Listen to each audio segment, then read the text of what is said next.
com o seu pai deste filho, do qual vamos contar a seguinte história. O pai correto.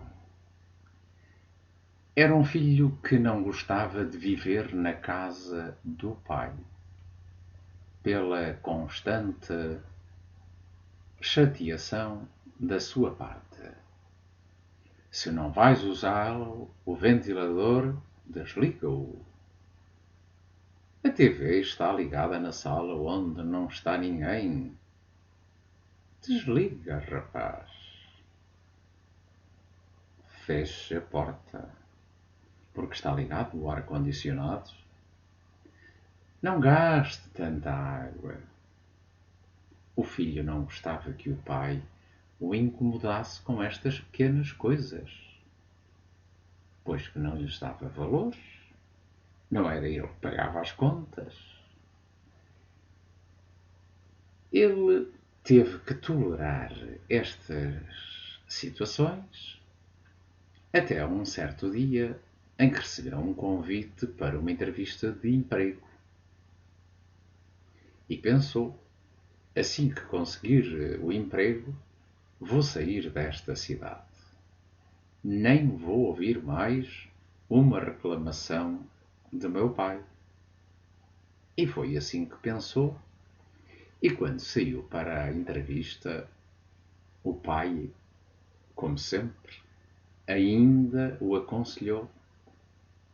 Responde às perguntas que te forem feitas sem hesitação. Mesmo que não saibas a resposta, sê confiante. O filho chegou ao local da entrevista e percebeu que não havia seguranças na porta, embora a porta estivesse aberta. Provavelmente era um incómodo para as pessoas que passavam ou entravam por ali. E, vai daí, ele fechou a porta do edifício e entrou em direção ao escritório onde iria fazer o seu teste. Em ambos os lados do caminho ele pôde ver lindas flores, mas o jardineiro deixara a chave aberta com a água a correr na mangueira e até transbordava para a rua. E o que é que ele fez? Ele levantou a mangueira, trocou o lugar e colocou perto de outras plantas que precisavam dessa água. Não havia ninguém na área da recepção. No entanto, havia um anúncio onde dizia que a entrevista era no primeiro andar. Subiu lentamente as escadas. A luz ainda estava acesa às 10 horas da manhã. Provavelmente desde a noite anterior. E não é que ele se lembra do aviso do pai? Porque sai da sala sem apagar a luz? Dizia-lhe o pai. Parece que o estava a ouvir agora. Mesmo se sentindo incomodado com este pensamento, procurou o interruptor da luz e apagou-a. Continuando em cima, caminhando para um grande salão, viu mais pessoas sentadas esperando pela sua vez. Ele olhou para o número de pessoas e perguntou se a si próprio se ele teria alguma hipótese de conseguir um emprego. Entrou e, um pouco nervoso, e pisou no tapete de boas-vindas colocado perto da porta, mas percebeu estar virado ao contrário. Olhou para o tapete e achou que o tapete estaria melhor se estivesse virado de modo que as pessoas lessem o que estava escrito. São hábitos difíceis de esquecer, certamente. Ele viu que nas fileiras da frente havia muitas pessoas amontoadas, esperando, enquanto as filas de trás estavam vazias e vários ventiladores estavam nesses bancos. E ele lembrou-se de novo aquilo que o pai lhe dizia: porque está o ventilador ligado nessa área onde não está ninguém. Agarrou e desligou os ventiladores que não eram sentidos. Todos nós sabemos que as ventoinhas, chamados ventiladores, só são necessários se estivermos próximos delas, porque senão quase não sentimos o efeito. E então vi muitos homens entrarem na sala de entrevista e saírem imediatamente por outra porta que ele ainda nem tinha reparado. Então não havia como alguém adivinhar o que se estava a perguntar na entrevista, porque eram encaminhados aqueles que tinham sido já entrevistados e recebido logo a resposta, ninguém podia contatá-los.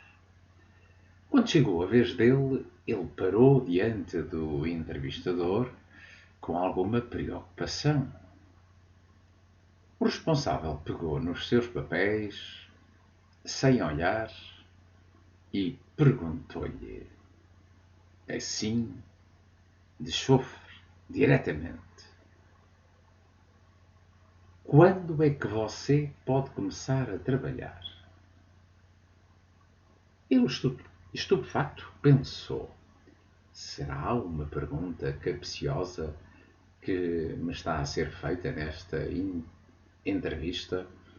Ou é mesmo a sério que estão a oferecer-me trabalho? Ele nem estava a acreditar. O chefe do serviço, vendo que ele ficou impávido, sem resposta, acrescentou: não fazemos perguntas a ninguém aqui, pois acreditamos que, através delas, não poderemos avaliar as habilidades de ninguém.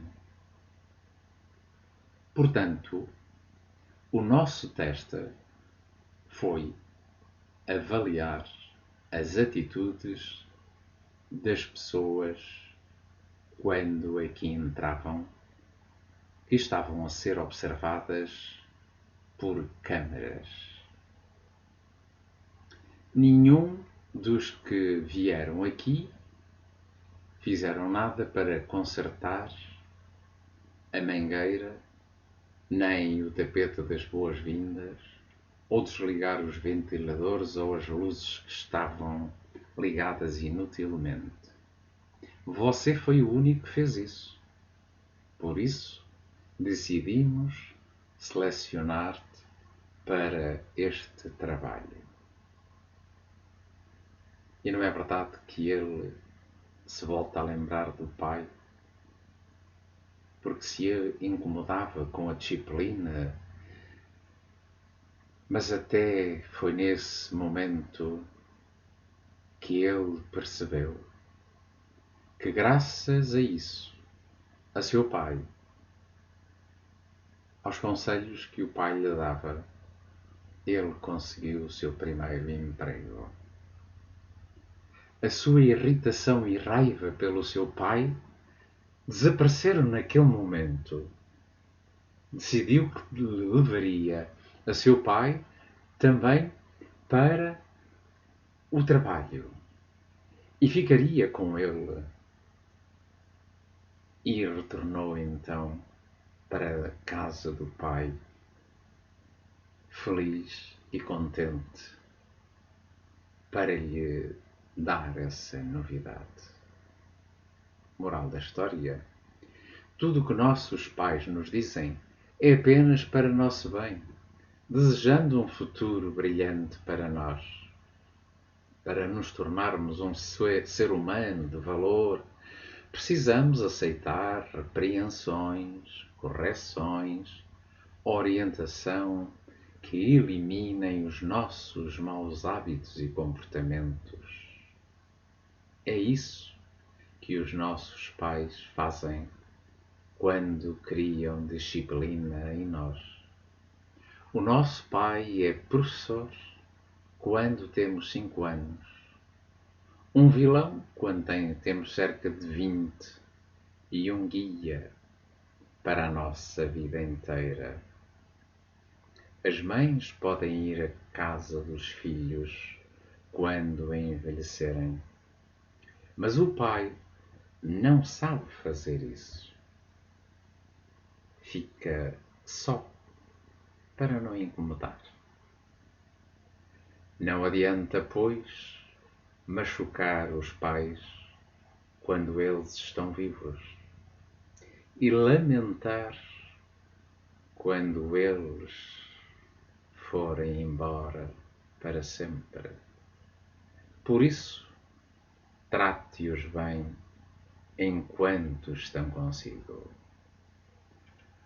Recitado por Manuel Jorge para as rádios Manelo Star, Rádio Êxitos, Rádio Poesia, Rádio Memória e também para todos os ouvintes que nos alcançam através de outros emissores em todo o mundo e não só da nossa lusofonia.